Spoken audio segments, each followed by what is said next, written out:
Good afternoon. My name is Elizabeth Yampier, and I'm the co-chair of the Climate Justice Alliance.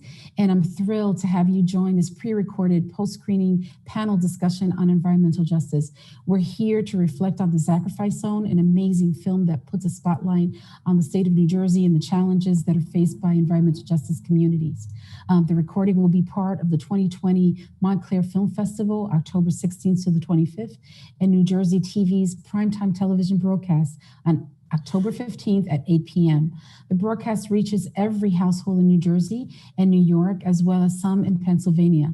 Talking Eyes Media will also offer the film and discussion to EJ communities and organizations nationwide. So let's begin with our amazing panel.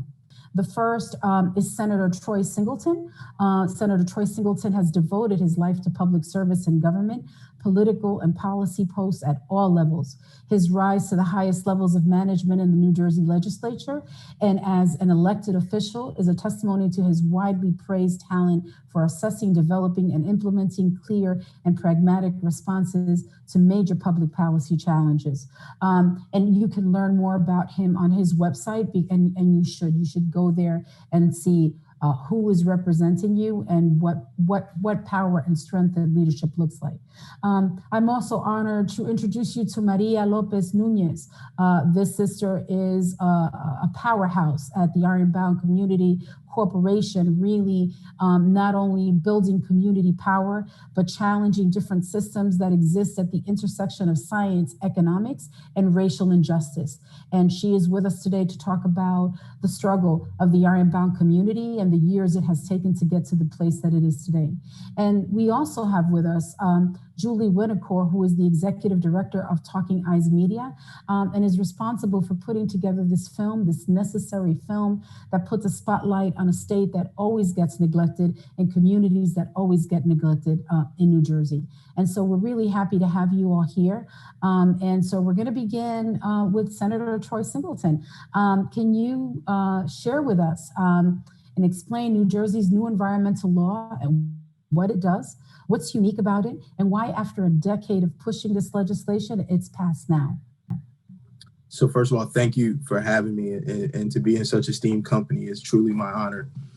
The environmental justice law, and I keep saying it and I almost want to pinch myself because it's been such a long journey to get to saying it, but the environmental justice law at its very bare essence allows communities to have a voice in what is going to impact their community.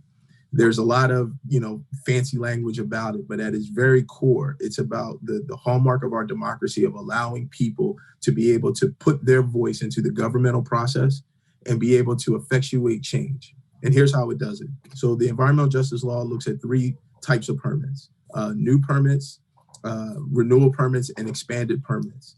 So if you have a new permit for a certain type of facility that the legislation lays out, and it's going to an area, and the areas are defined by census tracts, looking at race, looking at income levels, and making a determination that the cumulative impact of adding yet another facility in these communities would have a detrimental effect to the health and conditions of those residents who are living there. New Jersey's Department of Environmental Protection now will be able to stop that. They will be able to effectively say no. For renewals and expanded permits, the DEP then can jump in and say, you know what? Because the facility is there, we are now going to add conditions on the new permit that you're getting. And those conditions will look at how you change the air system, how you can look at how the manufacturing needs to be done in the building. DEP has a sort of wide range of tools at its disposal to be able to use to do that. So we're excited about what this law means. It means for the first time in my lifetime, it truly doesn't matter whether or not you have the biggest bank account or the largest political influence. Your community will now have a stake and have a voice and make a determination of whether or not certain types of facilities get to be put in your backyard. And the old adage is environmental justice in the simplest sense means that no community should have a greater environmental burden than environmental benefit. Well, now communities can be able to stand up and say no more. Communities all over the United States are looking at this piece of legislation as being historic and precedent setting. What can you share with them about what some of the challenges were and what they can and how they can use this legislation to advance environmental justice in different parts of the United States? So a great question, Elizabeth. So I think for us, the biggest challenge is there's going to be naysayers who try and tell you that the protecting the environment cannot be is somehow mutually exclusive for economic development. And that is what the arguments that kept coming at us over and over and over again. And Maria knows this well because we spent so much time diffusing these arguments. And in fact, the counter is actually true, right? So my background is in organized labor, union carpenter. And I remember sitting in building trade meetings and talking to my colleagues. They're like, well, no one's going to build anymore. And the hiring halls are going to be full and no one's going to go to work. And I would always pause, folks. And I say, guys, understand this. If a facility has to come in and it has to meet a certain standard, that's going to create more man hours because it's easy to build a box. But when you got to build a box with more highly advanced technological equipment that goes in, when you got to build it for the structures that's to house that equipment to be built differently, that creates more man hours. That means you're going to work longer. You're going to work more. And for us, the more you work, you don't get days off when you're a carpenter. You don't get days off when you're an electrician. You work when you're on the job. And what we've tried to stress is that this idea that folks want to divide us and say that you cannot have environmental justice because that creates a negative drain on the economy is a false narrative that we pushed back on. And we were successful in pushing it back on here in New Jersey. And I would encourage others around the country to not let that be a deterrent, not let that happen, because we can have both and we can have true economic gains by just being smarter in how we build certain types of facilities. Well, thank you for that. And while you were talking, I was actually thinking about not only do you not get days off, but it's the same community that is living with COVID over policing, displacement, ICE raids, all of the challenges that our communities are being impacted with. They're also fighting for their right to breathe on a very local level. And so, Maria, I watched this film, and while I was watching The Sacrifice Zone, it felt very personal. It felt very familiar. It was a reminder to me that this is the story of all frontline communities all over the United States. And so, and in it, what was clear was while I was watching the faces of the children and the families that live in such proximity to these environmental burdens, I also saw you lifting them and fighting. And so I want you to really share with the viewers, because I think that a lot of folks don't realize that these struggles start at the base on the ground. The power of local organizing, the issues around environmental justice can seem so overwhelming because of some of the things that we've shared so far. What are some of the most effective strategies you've employed that are highlighted in this film to enact change? I know that at one point, Melissa says that they're permitting pollution, and I thought that was a hashtag. That was something that should appear on a t-shirt. So if you could share that experience, that organizing experience with us, I think that would really add some clarity about the challenges and the power of the people behind this. There's just there's so many sister communities throughout the United States, throughout the whole world, right? Of Black and brown people, Black and Indigenous people who have been forgotten by the system. For us in our neighborhood, and I always say this, I grew up in Bushwick, right, near Sunset Park. And I thought it was normal to just have factories in the background, and factories before gentrification made them expensive lots. But in the Ironbound, where I didn't hope to repeat this story, you can look out and you could see the garbage incinerator. You see fat rendering plants. Like, I shouldn't know, and definitely kids growing up in this neighborhood shouldn't know what fat boiled, what carcasses, dead animals boiled in the middle of a hot summer smell and taste like. We shouldn't wake up smelling that, tasting that on our tongues. And that's where we lead from. Because for too long, people think that you need environmental scientists, you need, like white policymakers who have never stepped into our communities to figure out what's actually wrong. Like, they're coming from a theoretical place. And one thing we do, like ICC, Uprolls, and so many other organizations in the Climate Justice Alliance, what we do is really center the experience of people who live that day to day. Because, we have a fundamental belief in environmental justice that nothing about us without us, because like we're directly impacted. And so when you're talking about policy solutions, we know what the issue is. For our community, we've been fighting for decades, going to hearings and bringing up the argument of cumulative impacts and realizing that there was no legal basis on the other end, that our pleas were going unanswered, that it was falling, they didn't even have the tools to answer our calls. And so that's where the cumulative impact bill comes from, is realizing that even though I could point to all the things in my neighborhood and say together they don't make sense to add something else, the Department of Environmental Protection had no way to actually be like, okay, that equals a no. And now, thanks to Troy Singleton, Senator Singleton and his leadership, we have the ability to be like, no, you actually shall deny when they want to add more stuff in our community. And so we try to remind folks and bring back that power of your lived experience. Yeah, that's transformation right there. And Julie Winokur, you made this amazing movie called The Sacrifice Zone, and it's something that I really felt like my cells felt it as I was watching it. Can you share with us what inspired this film and what you learned in making this film? Because I think that it was a story worth telling, and it was told well. Thank you so much. And I'm just so thrilled to be here with the other three people here today, because you are heroes to me. I'm a storyteller, I'm a messenger. And so, I feel like for me, it was an opportunity to use my superpowers in order to serve something that I believe strongly in. But I came to this really because I do a lot of work in Newark. I don't actually live in Newark, but I had gone on the environmental justice tour. And it blew my mind. I felt like this is my backyard. This is a neighborhood that I have driven through or driven over thousands of times in my life, and had no idea what was going on for the people on the ground. And so I feel like, I am like the majority of people who are not living in EJ communities, who are able to kind of out of sight, out of mind what's going on, and who are contributing disproportionately to the burden. And so it felt to me like, this is it's my responsibility to take ownership on my role within it, which was part of the inspiration. But because this is really, it's a justice issue. It's a racial justice issue. I think that it's very hard for most people to separate the environmental piece of environmental justice from the justice piece. That's confusing to a lot of people, because they think, oh, it's environmentalism. Should we, contact the Sierra Club? And this is a much bigger, deeper social crime that's being committed. And we are all the criminals who contribute to it. So to me, this was an opportunity to use the power of storytelling, the power of narrative, to say, hey, look at this. You can't not look at this.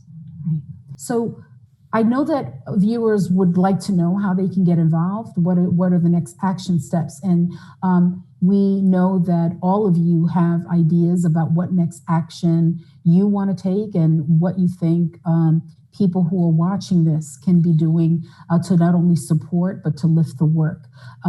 So why don't we start with you, Senator Singleton, and share with us what actions do you think people should be taking? And it doesn't matter whether they live in the community or not. There are a lot of different things that people can be doing, and what action will you be taking? So it doesn't matter what community you live in, right, to be able to be an advocate and raise your voice to effectuate change. But for this law in particular, one of the things that I like to talk about a lot, and Maria hinted to this, because the relationship in which we developed over the course of multiple years to try and bring this forward, and in recent years when we really had the momentum, was a relationship of accountability. And she talked about this. She has to be accountable to the Ironbound board that she represents. And in this process, I had a strong belief that I had accountability to each and every advocate that had fought for this since 2008 when this was first introduced, who had run into every fit and start that was there. Now that accountability now translates to the next stage of this process, which is the regulatory process. Now the regulatory process is critical because if you think about a statute is like, and I'll use my carpenter example, a statute is like framing a house, all right? Mm-hmm. So we framed the house now, we have a house, but all the inputs that go in the house, that actually makes the House what it is, that's what the regulations are for. And the accountability that is required of elected officials to make sure the executive branch, the governor's office, is doing the right things with the regulation also falls to each and every one of us as citizens, because this has been too long of a journey. And Julie's movie, and I got to say this, it literally, when I got a chance to see it, I cried. I cried because this I've been a legislator. I apologize if I'm getting somewhat jumbled here. I've been a legislator since 2011. It's the first time I got elected. There's nothing of more of consequence that I've ever done in Trenton than this piece of legislation right here. There's literally nothing. And I've done some really important things, but this is where legacies happen. When I'm long gone, we will have known we have made lives better for people who are coming behind us. And Julie painted that picture so beautifully that it sparked my emotions. But the accountability that each and every one of us needs to engage in is to make sure that the regulatory process works. So that means for the average citizen, that means every day they got to call their legislator, say, I knew this environmental justice law passed. How are the regulations coming on? I want to make sure that it's living up to every bit of the credo that we know it's supposed to be. And when it's not, if it's not, then you got to hold the elected officials on every branch accountable. You got to hold the legislators accountable for not doing enough to make sure the regulations are right. You got to hold the governor accountable for not making sure the regulations do what the intent of this law is. That's the part about our democracy sometimes we walk away from as citizens, all of us. It's not just voting, and voting is important, but it's every bit that comes after that. Because if elected officials don't think that we're truly accountable to the people because they're not going to hold us to account, you see bad decisions happen all the time. So it is important. And if I say nothing else here, it is important for the folks to recognize that they need to hold us accountable for decisions like this in the implementation of this law. You have to, or else all this work since 2008 will have been for naught and be in vain if we don't hold each other accountable to make it so. Thank you so much for that. That's really inspiring. And I was moved by the sacrifice zone as well. I was thinking about communities like the Gulf South and Houston and Port Arthur, Texas, people who have dioxin in their blood because they're surrounded by petrochemical industries, and Black communities that were displaced by Katrina and then moved to Houston, where they were then hit by Hurricane Andrew.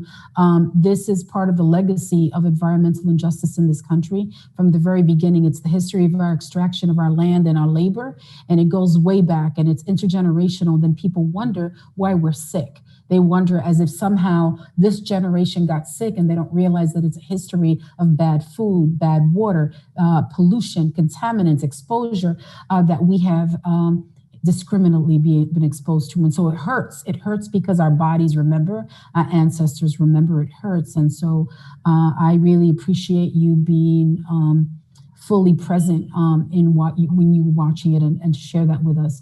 I had the same reaction. Maria, you've been doing this work for a really long time. We've been warriors together doing this work in the trenches. What are the actions that people can take? How can they come into the work? How can they support the ongoing work? What is the one, if you could say something to the viewers, what would that be in terms of taking action? And what are the actions that you all are taking? Yeah, no, for sure. I think it's such an important question because too often we have big wins and then the cameras go away and people think the work is done. Like we just celebrate, wrap up, and one thing we know is because we are firmly here, we're accountable to people of this place. We're accountable to our colleagues, our comrades in other communities, because every time a community fights, they're not just fighting for themselves. They're fighting to set precedent for the rest of us. It's like y'all defeating Industry City. It helps me think maybe I can defeat, my Industry City, which is Valentine. So I think we're always in that process. And one thing that's really helped me in being part of this movement is realizing our communities are not alone. And it's not just about other communities in our state, it's everywhere, right? And how when we fight, we win. And even if we don't win, someone can come up behind us and carry that mantle. Like this bill that took 12 years, you know, we had a lot of losses along the way. And what helps is when people show up and they stay with us, they stay coming to meetings. Because I always say, like, you can't just like do your quick post, you know, people want the quick answers, give me a reusable bag, I'm done. But this work is largely inconvenient. It means that we have to like work really long days. We work when it's inconvenient. We work on the weekends. Our family members start questioning us. Our friends start wondering what we're doing. And we don't need everyone to do all of that, but we do need you to show up to meetings and to follow the leadership of local groups who are rooted in place, who actually have like Singleton was saying, accountability. You know, it's not just like groups that are formed for someone's own pleasure. It's like about groups that have a relationship, a deep relationship, an intergenerational relationship with their communities, you know, because we're seeing that a lot right now, fetishizing the youth. But, you know, one thing we always like to say is we need everybody. I just need newcomers into the fight. People who all of a sudden are looking around and saying, it does not need to smell this way. They're killing us. I can't breathe. You know, like join our movements. And the environmental justice movement, what's always been an inspiration for me, it's not just about the environment. It's not just about race. It's not just about class. It's not about one issue. It's about the wholeness of us. We live in a whole community that is constantly assaulted, and we want solutions for all of it. You know, I think we have broad plans. So it's definitely showing up, staying with us, you know, donating locally, you know, and I'll obviously make a plug for ironboundjustice.org. Mm-hmm. You know, because we can always use people who just, you know, show up. If you can't show up with your wallet. I always say that. And that local groups that don't have the visibility of the big mainstream organizations, and that are accountable, because they'll be here tomorrow after the cameras are gone. You know, like our organizations aren't going anywhere. Our communities aren't going anywhere. I hope we're not going anywhere. That's what we're fighting for, right? The right to survive in this society right now. So Julie, can you share with us what kinds of things people can do? I think Maria sort of hit the nail on the head when she said that people want to do things like not use plastic bags, and they forget sometimes that the heaviest polluters, the ones that are creating the problems, are these corporations, and people individually take that responsibility. But the truth is that the ones responsible for climate change and the conditions that we're in are those that are not held to the same principles and that are contributing to these problems. What are the kinds of things that you think folks can do to take action, or that you'd like to do? People have to show up. It is not somebody else's problem to solve. People have to show up. It is bodies in rooms expressing their opinion or showing up in solidarity. And so I can't tell you how many meetings I went to where we would film where there'd be the same 10 people who show up to everything. And that's not good enough. It's just not good enough. We cannot assume somebody else is going to take on this responsibility. And so I ended up, because of the work I did on the film, I ended up teaching a class at Rutgers Newark that was about environmental justice in the Ironbound. And one of the things I had my students do is I said, every week you need to do an environmental justice action.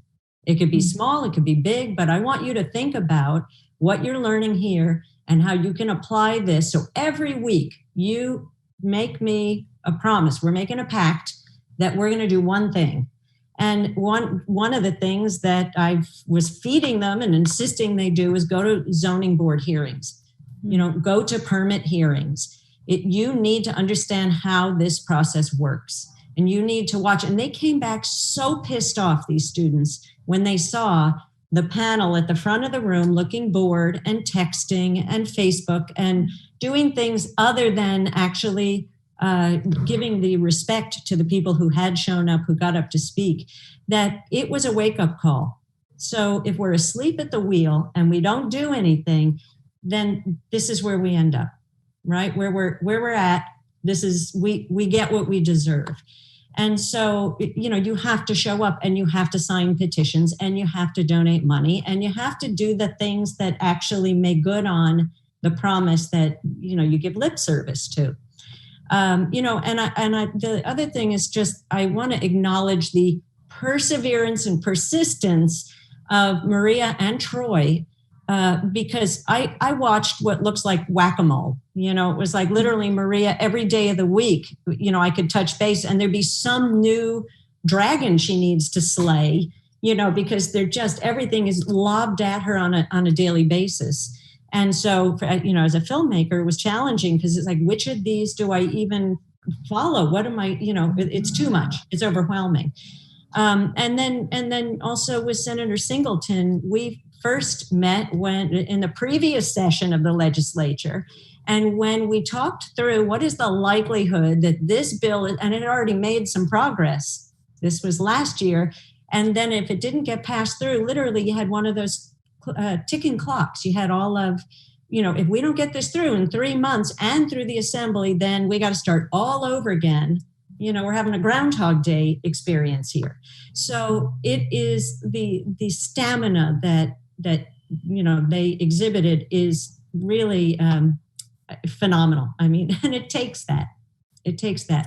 So I think people have to dream big, fight hard, and run the marathon with them. Yeah, literally nothing that we have, no rights, no opportunities that we have come without struggle. And so even people that are working 2 or 3 jobs, that the last thing they want to do at the end of the day is go to a meeting. Literally what is at stake is our survival, and everything is at stake, and people have more power than they realize. They always have. I want to thank all of you for being part of this amazing panel. I want to thank Julie for creating this amazing film, and really recommend to viewers to check out The Sacrifice Zone, because it is the story of people of color all over the United States. And it also puts a spotlight on New Jersey, which for me means a lot. I know that in New York City, when they want to send garbage over to New Jersey, I say no. My people and my people wherever they live. So one love to all of you. Senator, thank you for your leadership and for having the courage to do things differently. Maria, I know you work tremendously hard, that this is not a job, this is a life. And so I want to thank you. And Julie, I want to thank you for using your artistry and your platform to lift the narrative of the local struggle, and making it possible for everyone who's viewing this today to understand that this is all of us that have to be working on transforming how decisions are made and how communities are protected in the age of COVID and climate change. Really important. Thank you.